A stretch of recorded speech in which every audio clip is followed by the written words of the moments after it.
ರಾಘವಪುರ ಅನ್ನೋ ಹಳ್ಳಿ ಸಮುದ್ರದ ದಡದಲ್ಲಿತ್ತು.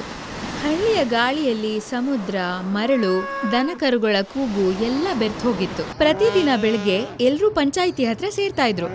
ಜೀವನ ಸರಳ ಆಗಿದ್ರು ಸುಂದರವಾಗಿತ್ತು. ಇದೇ ಆ ಹಳ್ಳಿ ಎಲ್ಲಿ ಧೀರಜ್ ಅನ್ನೋ ಓದಿರುವಂತ ಹುಡುಗ ಹಳ್ಳಿ ಜನರ ಒಂದು ನಂಬಿಕೆ ಆಗಿದ್ದ. ಪೂಜಾ ಅವನ ಆತ್ಮೀಯ ಗೆಳತಿ ಆಗಿದ್ಲು. ಅವರಿಬ್ರು ದಿನ ಹಳ್ಳಿ ಜನರ ಸಮಸ್ಯೆಗಳನ್ನ ಕೇಳ್ತಾ ಇದ್ರು. ಅವತ್ತು ಪಂಚಾಯಿತಿ ಮುಂಚೆಗಿಂತ ತುಂಬಾ ಶಾಂತವಾಗಿತ್ತು. ಜನ ಮುಂದೆ ಬರಬಹುದಾದಂಥ ಸಮಸ್ಯೆಗಳ ಬಗ್ಗೆ ಚಿಂತೆ ಮಾಡ್ತಾ ಇದ್ರು. ಧೀರಜ್ ಮತ್ತೆ ಪೂಜಾನು ಅದ್ರ ಬಗ್ಗೆನೇ ಮಾತಾಡ್ತಾ ಇದ್ರು. ಆಗ ಊರಿನ ಮುಖ್ಯಸ್ಥ ನಿಧಾನವಾಗಿ ನಡ್ಕೊಂಡು ಪಂಚಾಯಿತಿ ಹತ್ರ ಬಂದ. ಧೀರಜ್, ಸರ್ಕಾರದಿಂದ ನನ್ನ ಹತ್ರ ಒಂದು ಪ್ರಸ್ತಾಪ ಬಂದಿದೆ. ನಮ್ಮ ಹಳ್ಳಿ ಸಮುದ್ರದ ತೀರದಲ್ಲಿದೆ, ತುಂಬಾ ಸುಂದರವಾಗಿದೆ. ಸರ್ಕಾರದವ್ರು ಇಲ್ಲಿ ಒಂದು ಸುಂದರವಾದ ಕಾಲೋನಿ ಮಾಡ್ಬೇಕನ್ಕೊಂಡಿದ್ದಾರೆ. ಅವಾಗ ನಮ್ ಹಳ್ಳಿ ಜನ ಎಲ್ಲಿರೋದು ಸರ್ಪಂಚ್ರೆ? ಪೂಜಾಳ ಧ್ವನಿಲಿ ಭಯ ಇರ್ಲಿಲ್ಲ, ಆದ್ರೆ ಅವ್ರ ಹಳ್ಳಿಯವ್ರ ಬಗ್ಗೆ ಕಾಳಜಿ ಇತ್ತು. ಸರ್ಕಾರ ನಿಮ್ಮೆಲ್ರಿಗೋಸ್ಕರ ಒಂದು ಒಳ್ಳೆ ಅನುಕೂಲನ ಮಾಡಿಕೊಡುತ್ತೆ. ನೀವೆಲ್ರೂ ಇದೊಂದು ಪೇಪರ್ ಮೇಲೆ ಸಹಿ ಹಾಕಿದ್ರೆ ಸಾಕು. ಸರ್ಪಂಚರು ಒಂದ್ ಫೈಲನ್ನ ಕೊಟ್ರು. ನೀವಿಬ್ರು ಹಳ್ಳಿಯಲ್ಲಿ ತುಂಬಾ ಓದ್ಕೊಂಡಿರೋರು, ಬೇಕಂದ್ರೆ ಈ ಪತ್ರನ ಓದಿ. ಬೇಡ ಸರ್ಪಂಚರೇ, ನನಗೆ ನಿಮ್ ಮೇಲೆ ಪೂರ್ತಿಯಾಗಿ ನಂಬಿಕೆ ಇದೆ. ನಾನ್ ನಿಮ್ಗೆ ಇಷ್ಟ ಹೇಳಕ್ ಇಷ್ಟಪಡ್ತೇನೆ. ಹಳ್ಳಿಲಿ ಯಾರ್ದಾದ್ರೂ ಮನೆ ಹಾಳಾಗೋದ್ರೆ ಸರ್ಕಾರದಿಂದ ಮನೇನ ಕಟ್ಸ್ಕೊಡೋದಕ್ಕೆ ಹೇಳಿ. ಅವ್ರಿಲ್ಲಿ ಅದೇನ್ ಮಾಡ್ಬೇಕು ಅಂತ ಅನ್ಕೊಂಡಿದ್ರು ಅದನ್ನ ಮಾಡೋದಕ್ಕೆ ಹೇಳಿ. ಅದರಿಂದ ಹಳ್ಳಿಯವ್ರಿಗೂ ಸಹಾಯ ಆಗ್ಬೇಕು. ಧೀರಜ್ನ ಮಾತುಗಳಲ್ಲಿ ಮುಗ್ಧತೆನೂ ಇತ್ತು, ಮತ್ತೆ ಭರವಸೆನೂ. ಒಳ್ಳೇದಾಯ್ತು. ನೀನು ಊರು ಜನರಿಗೆಲ್ರಿಗೂ ವಿಷಯ ತಿಳಿಸು. ನಮ್ಮಳ್ಳಿ ಈಗ ತುಂಬಾ ಮುಂದುವರಿಯುತ್ತೆ. ಮತ್ತೆ ಅವನದೇ ಭರವಸೆಯಲ್ಲಿ ಹಳ್ಳಿಯ ಮನೆ ಮನೆಗೂ ಹೋಗೋಕ್ ಶುರು ಮಾಡ್ದ. ಪೂಜಾನು ಅವನ್ ಜೊತೆನೆ ಇದ್ಲು. ಇಬ್ರು ಮನೆ ಮನೆಗೂ ಹೋದ್ರು. ಹಳ್ಳಿಯವರು ಧೀರಜ್ನ ಮಾತುಗಳನ್ನ ಕೇಳಿ ಡಾಕ್ಯುಮೆಂಟ್ ಮೇಲೆ ಹೆಬ್ಬೆಟ್ಟೋತಿದ್ರು. ಕೆಲವು ಸಮಯದ ನಂತರ ಧೀರಜ್ ಮತ್ತೆ ಪೂಜಾ ಎಲ್ಲಾ ಫೈಲ್ಸ್ನು ತಗೊಂಡು ಸರ್ಪಂಚ್ರ ಮನೆ ಹತ್ರ ಬಂದ್ರು. ಇಬ್ರ ಕಣ್ಣಲ್ಲೂ ಒಂದ್ ಆಸೆ ಇತ್ತು, ಹಳ್ಳಿ ಬೇಗ ಬದ್ಲಾಗತ್ತೆ ಅಂತ. ನೀನ್ ತುಂಬಾ ಒಳ್ಳೆ ಕೆಲಸ ಮಾಡಿದ್ಯಾ ಧೀರಜ್. ಧೀರಜ್ ಮತ್ತೆ ಪೂಜಾ ಅಲ್ಲಿಂದ ಹೊರಟಿದ್ದ ಹಾಗೆ ಸರ್ಪಂಚ್ರ ಮುಖದ ಮೇಲಿದ್ದ ನಗು ವಿಕಾರವಾಗಿ ಬದಲಾಯ್ತು. ಮುಟ್ಟಾಳ ಮೂರ್ಖ, ಒಂದ್ಸಲ ಇವನ್ ಪತ್ರ ಓದಿದಿದ್ರೆ ಗೊತ್ತಾಗ್ತಿತ್ತು ಯಾವುದೇ ಸರ್ಕಾರದ ಯೋಜನೆಗಳು ಇದ್ರಲ್ಲಿ ಇಲ್ಲ ಅಂತ. ನಾನು ಈ ಎಲ್ಲ ಆಸ್ತಿಗಳನ್ನ ಒಬ್ಬ ದೊಡ್ಡ ಬಿಲ್ಡರ್ಗೆ ಮಾರ್ಬಿಟ್ಟಿದ್ದೀನಿ. ಇವಾಗ ಇಲ್ಲಿ ಇಂಡಸ್ಟ್ರಿಯಲ್ ಏರಿಯಾ ಬರುತ್ತೆ. ಹಸು ಸಗಣಿ ಇಲ್ಲಿ ಇರೋದಿಲ್ಲ, ಎಲ್ಲ ನಾಶ ಆಗುತ್ತೆ. ಕೆಲವು ದಿನಗಳಲ್ಲೇ ರಾಘವಪುರದ ಬೆಳಿಗ್ಗೆಗಳು ಕೆಟ್ಟ ಕನಸಿನ ಹಾಗೆ ಬದಲಾದ್ವು. ಹಳ್ಳಿಗೆ ದೊಡ್ಡ ದೊಡ್ಡ ಬುಲ್ಡೋಸರ್ಗಳು ಬಂದಿದ್ವು. ಮನೆಯ ಗೋಡೆಗಳು ಮತ್ತೆ ಮನುಷ್ಯರ ನೆನಪುಗಳು ಮತ್ತೆ ಮಣ್ಣಿನ ಸುಗಂಧ ಎಲ್ಲ ನಾಶ ಆಗ್ತಾ ಇತ್ತು. ಸರ್ಪಂಚ್ರೆ, ಮನೆಗಳನ್ನೆಲ್ಲ ಮುರಿತಾ ಇದ್ದಾರೆ. ನಾವೀಗ ಎಲ್ಲಿರ್ಬೇಕು? ನೀವ್ ಹೇಳಿದ್ರಿ ನಮ್ಗೆ ಮನೆಗಳನ್ನ ಕಟ್ಟಿಸ್ಕೊಡ್ತಾರೆ ಅಂತ. ಹೋಗಿ ಇಲ್ಲಿಂದ ನೀವು. ಯಾರು ಏನು ನಿಮ್ಗೆ ಕಟ್ಸ್ಕೊಡೋದಿಲ್ಲ. ನನಗೆ ಈ ಹಳ್ಳಿ ಜೀವನದಿಂದ ಸಾಕಾಗೋಗಿತ್ತು ಗೊತ್ತಾ. ಇವಾಗ ಇಲ್ಲಿ ಇಂಡಸ್ಟ್ರಿಯಲ್ ಏರಿಯಾ ಬರುತ್ತೆ. ನಿನ್ನ ಮನೆ ಈಗ ನನ್ನ ಮನೆ. ಹಾ, ಒಂದಿನ ನೀನು ಈಗ ತಗೊಂಡು ಹೋಗ್ಬೋದು. ಹಸು ಮತ್ತೆ ಸಗಣಿ ಇದ್ಯಾವುದು ನನಗೆ ಅವಶ್ಯಕತೆ ಇಲ್ಲ. ಪೂಜಾ ಕಣ್ ತುಂಬಂತು, ಮತ್ತೆ ಧೀರಜ್ ಮನ್ಸು ಮುರಿದು ಹೋಗಿತ್ತು. ಹಳ್ಳಿಯವರೆಲ್ಲ ಅವರಿಬ್ಬರನ್ನೇ ಬೈತಾ ಇದ್ರು. ಧೀರಜ್ ಅವ್ರ ನಾಶವಾಗಿರೋ ಮನೆ ಮುಂದೆ ನಿಂತಿದ್ದ. ಅವನ್ ಕನ್ಸ್ಗಳ್ ಹಾಗೇನೆ ಅವನ್ ಮನೇನು ಮುರಿದು ಹೋಗಿತ್ತು. ನನ್ನಿಂದ ಎಲ್ರು ಮನೇನು ಕೂಡ ಒಡೆದು ಹಾಕಿದ್ರು. ಆಗ ಅವ್ರ ಅಜ್ಜಿ ಅವನ ಹತ್ರ ಬಂದ್ಲು. ಅವ್ರ ಕಣ್ಣಲ್ಲಿ ವಯಸ್ಸಿನ ಅನುಭವನೂ ಇತ್ತು, ಮತ್ತೆ ನಂಬಿಕೆಯ ಧೈರ್ಯನೂ ಇತ್ತು. ಸೋಲಿನ ಒಪ್ಕೋಬೇಡ ಮಗು. ಧೀರಜ್ ಅವ್ರ ಅಜ್ಜಿ ಕಡೆ ನೋಡ್ದ. ಅವಳೇ ಅವನ್ ಕೊನೆ ಭರವಸೆ ಅನ್ನೋ ಹಾಗೆ ನೋಡ್ದ. ಇಲ್ಲಿಂದ ಸ್ವಲ್ಪ ದೂರದಲ್ಲಿ ಸಮುದ್ರದ ಮಧ್ಯದಲ್ಲಿ ಒಂದ್ ಮನೆ ಇದೆ. ಅಲ್ಲಿ ಒಬ್ಳು ವಯಸ್ಸಾದ ಮುದುಕಿ ಇರ್ತಾಳೆ. ಅವಳು ನನ್ಗೆ ಮುಂಚೆ ಒಂದ್ಸಲ ಹೇಳಿದ್ಲು, ಸಗಣಿ ತುಂಬಾ ಉಪಯೋಗಕ್ ಬರುತ್ತೆ ಅಂತ. ಈಗ ಆ ಸಮಯ ಬಂದಿದೆ. ಸರ್ಪಂಚ್ರಿಗೆ ಈ ವಿಷಯನ ತಿಳಿಸೋ ಅಂತ ಸಮಯ. ಏನ್ ಹೇಳ್ತಿದ್ಯಾ ಅಜ್ಜಿ? ಆ ಹೆಂಗ್ಸು ಸಗಣಿ ಬಗ್ಗೆ ತುಂಬಾನೇ ತಿಳ್ಕೊಂಡಿದ್ದಾಳೆ. ಅವಳ ಜ್ಞಾನ ನಮಗೆ ತುಂಬಾನೇ ಸಹಾಯಕ್ ಬರ್ಬಹುದು. ಮಾರನೇ ದಿನಾನೇ ಧೀರಜ್, ಪೂಜಾ ಮತ್ತೆ ಅಜ್ಜಿ ಒಂದ್ ದೋಣಿಲಿ ಆ ಮುದುಕಿ ಮನೆ ಹತ್ರ ಹೊರಟ್ರು.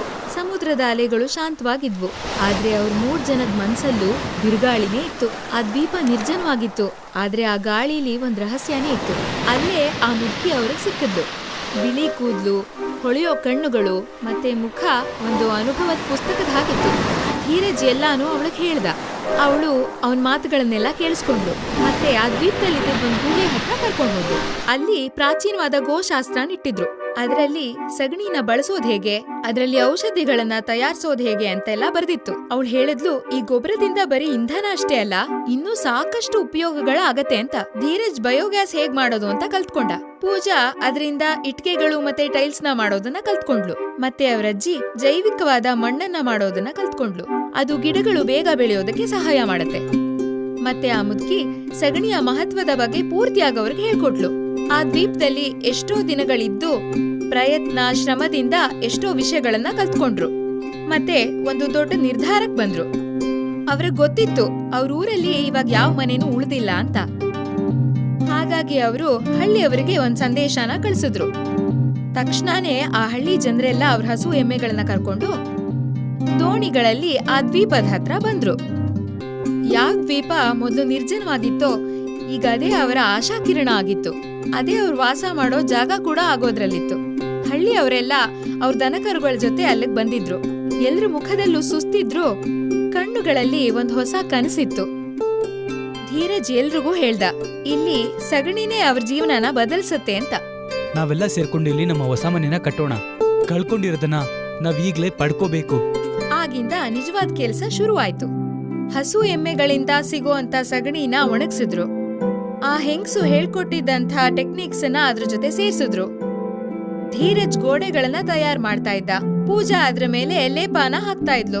ಹಳ್ಳಿಯವರೆಲ್ಲ ಸೇರ್ಕೊಂಡು ಮೇಲ್ಗಡೆ ಹುಲ್ಲನ್ನ ಹಾಕ್ತಾ ಇದ್ರು. ಕೆಲವೇ ದಿನಗಳಲ್ಲಿ ಸಗಣಿಯಿಂದ ಮಾಡಿದ ಇಟ್ಕೆಗಳಿಂದ ಮನೆಗಳು ತಯಾರಾದ್ವು. ಅದು ಮಜಬೂತಾಗೂ ಇತ್ತು ಮತ್ತೆ ಸುಂದರವಾಗೂ ಇತ್ತು. ಅದನ್ನ ನೋಡಿದ್ರೆ ಅದು ಗೊಬ್ಬರದಿಂದ ಕಟ್ಟಿರೋದು ಅಂತ ಗೊತ್ತೇ ಆಗ್ತಾ ಇರ್ಲಿಲ್ಲ. ಈ ಮನೆಗಳಿಗೆ ಪ್ರಾಕೃತಿಕ ಬಣ್ಣಗಳಿಂದ ಅಲಂಕಾರನೂ ಮಾಡಿದ್ರು. ಮನೆಯೆಲ್ಲ ತಣ್ಣಗಿರ್ತಾ ಇತ್ತು, ನೋಡೋದಕ್ಕೂ ಸುಂದರವಾಗಿರ್ತಾ ಇತ್ತು. ಮತ್ತೆ ಒಳಗಡೆ ಒಂದೊಳ್ಳೆ ಪರಿಮಳ ಬರ್ತಾ ಇತ್ತು. ನನಗ್ ನಂಬಿಕೆನೇ ಬರ್ತಾ ಇಲ್ಲ, ನಾವೆಲ್ಲರೂ ಸೇರ್ಕೊಂಡು ನಾವು ಸಗಣಿಯಿಂದ ಒಂದ್ ಹಳ್ಳಿನೇ ಕಟ್ಬಿಟ್ವಿ ಅಂತ. ಈಗ ನಮ್ಮನ್ನ ಯಾರು ಕೂಡ ನಮ್ಮ ಮನೆಯಿಂದ ಹೊರಗಡೆ ಹಾಕೋಕ್ಕಾಗಲ್ಲ. ಇದೆಲ್ಲ ಅಜ್ಜಿ ಆಶೀರ್ವಾದದಿಂದ. ಅಜ್ಜಿ ನಗಕ್ ಶುರು ಮಾಡಿದ್ರು. ಅವ್ರ ನಗುವಲ್ಲಿ ಒಂದ್ ಗರ್ವ ಇತ್ತು, ಮತ್ತೆ ಅವ್ರ ಅನುಭವದ ಒಂದು ಸಿಹಿನೂ ಇತ್ತು. ಮಗು, ಗೊಬ್ಬರದಲ್ಲಿ ಮಣ್ಣಿಗೆ ಜೀವ ಕೊಡೋಂಥ ತಾಕತ್ತಿರುತ್ತೆ. ಈ ಸಗಣಿ ಯಾವತ್ತೂ ನಮ್ಗೆ ಉಪಯೋಗಕ್ಕೆ ಬರದೇ ಇರಲ್ಲ. ಯಾವ್ದನ್ ಜನ ಕಸ ಅನ್ಕೋತಾರೋ ಅದೇ ಭೂಮಿಯ ಒಂದು ದೊಡ್ಡ ಖಜಾನೆ. ಮತ್ತೆ ನೆನ್ಪಿಟ್ಕೋ, ಸಗಣಿ ಬರೀ ಮನೇನಷ್ಟೇ ಅಲ್ಲ, ಹಣೆ ಬರಹಾನೆ ಬದಲಾಯಿಸ್ಬಿಡತ್ತೆ. ಧೀರಜ್ ಸಗಣಿಯಿಂದ ಪ್ರಾಕೃತಿಕವಾದ ಬೀಜಗಳನ್ನ ತಯಾರು ಮಾಡ್ದ. ಮತ್ತೆ ಹಳ್ಳಿಯವರು ಗದ್ದೆಗಳನ್ನ ಉಳೋದಕ್ಕೆ ಶುರು ಮಾಡಿದ್ರು. ಜೈವಿಕ ಮಣ್ಣು ಚಮತ್ಕಾರನೇ ಶುರು ಮಾಡ್ತು. ಎಲ್ಲಾ ಜಾಗಗಳು ಹಸಿರಿನಿಂದ ತುಂಬೋಯ್ತು.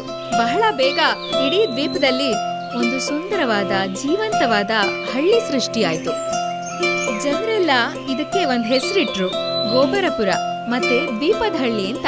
ಆ ಕಡೆ ಊರಿನಲ್ಲಿ ಸರ್ಪಂಚನ ಫ್ಯಾಕ್ಟರಿಗಳು ಹುಟ್ಕೊಂಡಿದ್ವು.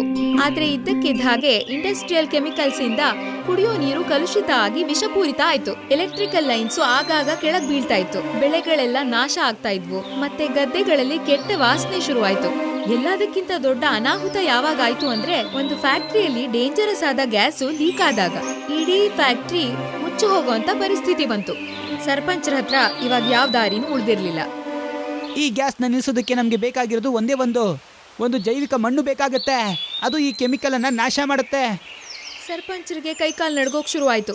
ಅವ್ರಿಗೆ ತಕ್ಷಣ ನೆನಪಿಗೆ ಬಂತು, ಈ ತರ ಮಣ್ಣು ಒಂದೇ ಕಡೆ ಇರೋದು ಅಂತ, ಆ ದ್ವೀಪದಲ್ಲಿ ಅಂತ. ಎಲ್ಲಿ ಧೀರಜ್ ಗೊಬ್ಬರದಿಂದ ಒಂದು ಚಮತ್ಕಾರಿ ಮಿಶ್ರಣವನ್ನ ತಯಾರು ಮಾಡಿದ್ನೋ ಅಲ್ಲಿ. ಬೇರೆ ದಾರಿ ಇಲ್ದೆ ಸರ್ಪಂಚ ಆ ಹಳ್ಳಿಗೆ ಹೊರಟ. ಅವನ್ ಮೊದಲನೇ ಸಲ ಆ ದ್ವೀಪಕ್ಕೆ ಕಾಲಿಡ್ತಾ ಇದ್ದ.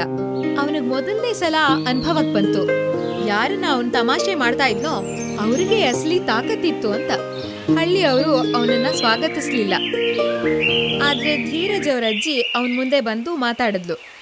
ಆ ಹಳ್ಳಿನೂ ನಮ್ದೇನೆ, ಮತ್ತೆ ನಮ್ಮ ಹಳ್ಳಿನ ನಾವ್ಯಾವತ್ತೂ ತೊಂದರೆಗೆ ಸಿಕ್ಕಾಕ್ಸಲ್ಲ. ಅಜ್ಜಿ ಮಾತು ಕೇಳಿ ಹಳ್ಳಿಯವರೆಲ್ಲ ತಯಾರಾಗ್ಬಿಟ್ರು. ಅವರು ಗೊಬ್ಬರದ ಮಣ್ಣು ಮತ್ತೆ ಜೈವಿಕ ಮಣ್ಣು ಎಲ್ಲ ಸೇರಿಸಿ ಬಯೋ ಎನರ್ಜಿ ತಯಾರು ಮಾಡಿದ್ರು. ಎಲ್ರೂ ದೋಣಿಗಳಲ್ಲಿ ಕೂತ್ಕೊಂಡು ಫ್ಯಾಕ್ಟ್ರಿ ಕಡೆ ಹೊರಟ್ರು. ಹಳ್ಳಿಯವರೆಲ್ಲ ಸೇರ್ಕೊಂಡು ಆ ಫ್ಯಾಕ್ಟ್ರಿ ಹತ್ರ ಅದ್ರ ಪ್ರಯೋಗನ ಮಾಡಿದ್ರು. ಕೆಲವೇ ನಿಮಿಷದಲ್ಲಿ ಆ ವಿಷಾನಿಲದ ಪ್ರಭಾವ ಕಡಿಮೆ ಆಗ್ತಾ ಹೋಯ್ತು. ಫ್ಯಾಕ್ಟ್ರಿ ಸೈರನ್ನು ಹೊಡ್ಕೊಳ್ಳೋದು ನಿಲ್ಲಿಸ್ತು. ಮತ್ತೆ ಸಾವಿರಾರು ಜನರ ಪ್ರಾಣ ಉಳಿದೋಯ್ತು. ಸರ್ಪಂಚ ನಾಚಿಕೆಯಿಂದ ಅಲ್ಲೇ ತಲೆ ತಗ್ಗಿಸ್ದ. ನಾನು ತುಂಬಾ ದೊಡ್ಡ ತಪ್ಪು ಮಾಡ್ಬಿಟ್ಟೆ, ನನ್ನ ಕ್ಷಮಿಸ್ಬಿಡಿ. ನಮ್ಗೆ ನಿನ್ ಮೇಲೆ ಯಾವ ಸಿಟ್ಟು ಇಲ್ಲ. ಏನೇ ಆದ್ರೂ ಅದು ಒಳ್ಳೇದಕ್ಕೆ ಆಗತ್ತೆ. ನೀನ್ ನಮಗ್ ಮೋಸ ಮಾಡದೇ ಇದ್ದಿದ್ರೆ ನಾವಿದನ್ನೆಲ್ಲ ಮಾಡಕ್ ಸಾಧ್ಯನೇ ಆಗ್ತಾ ಇರ್ಲಿಲ್ಲ. ಸರ್ಪಂಚ ತಲೆ ತಗ್ಗಿಸ್ಕೊಂಡು ಅವನ ಹಳ್ಳಿಗೆ ಹೋದ ಮತ್ತೆ ಫ್ಯಾಕ್ಟ್ರಿನ ಬಂದ್ ಮಾಡ್ದ. ಹಳ್ಳಿಯವ್ರ ಡಾಕ್ಯುಮೆಂಟ್ಸ್ನೆಲ್ಲ ವಾಪಸ್ ಕೊಟ್ಟ. ಆದ್ರೆ ಈಗ ಯಾರು ಆ ಹಳ್ಳಿಗೆ ಮತ್ತೆ ವಾಪಸ್ ಹೋಗಕ್ಕೆ ತಯಾರಿರ್ಲಿಲ್ಲ. ಅವರ ಹೊಸ ಮನೆ ಈಗ ಈ ದ್ವೀಪನೇ ಆಗಿತ್ತು. ಸಗಣಿಯಿಂದ ಮಾಡಿದ್ರು ಆ ಮನೆಗಳು ಕಲ್ಲಿಗಿಂತಾನು ಗಟ್ಟಿಯಾಗಿದ್ವು. ಇವಾಗಿದು ಬರೀ ಒಂದ್ ಹಳ್ಳಿ ಆಗಿರ್ಲಿಲ್ಲ, ಇದು ಜ್ಞಾನ, ಶ್ರಮ ಮತ್ತೆ ಪ್ರಕೃತಿಯ ಶಕ್ತಿಗಳ ಒಂದು ಜೀವಂತ ಉದಾಹರಣೆ ಆಗಿತ್ತು. ಸರ್ಕಾರ ಇಲ್ಲಿ ಒಂದು ರಿಸರ್ಚ್ ಸೆಂಟರ್ನ ಓಪನ್ ಮಾಡ್ತು. ವಿಜ್ಞಾನಿಗಳು ಗೋಪರ್ಪುರದ ಟೆಕ್ನಿಕ್ಸ್ ಅನ್ನ ಕಲ್ತ್ಕೊಳ್ಳೋದಕ್ಕೆ ಅಲ್ಲಿಗೆ ಬರೋಕ್ ಶುರು ಮಾಡಿದ್ರು. ಯಾವ್ದನ್ನ ಜನ ಅಪಹಾಸ್ಯ ಮಾಡ್ತಾ ಇದ್ರೋ ಅದೇ 2 ಹಳ್ಳಿಗಳ ಹಣೆ ಬರಹಾನೇ ಬದಲಾಯಿಸ್ಬಿಡ್ತು.